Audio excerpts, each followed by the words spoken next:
Unfortunately, this roof has to be completely redecked with new plywood. If you see all those cavities going up, down, all that is plywood sagging due to no ventilation and the lamination process. Like you see, there is a darker streaks, there is a lighter sections, darker, lighter. So whenever it's lighter, it means the plywood sits on the top of the rafter. Whenever it's darker, it means that's where the plywood is sagging drastically.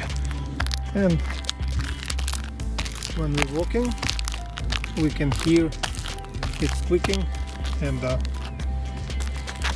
falling apart completely. Yeah, sorry. The rear addition, that whole thing and that whole thing, full redeck 100% for the front. And those main roof slopes, I will double check it in a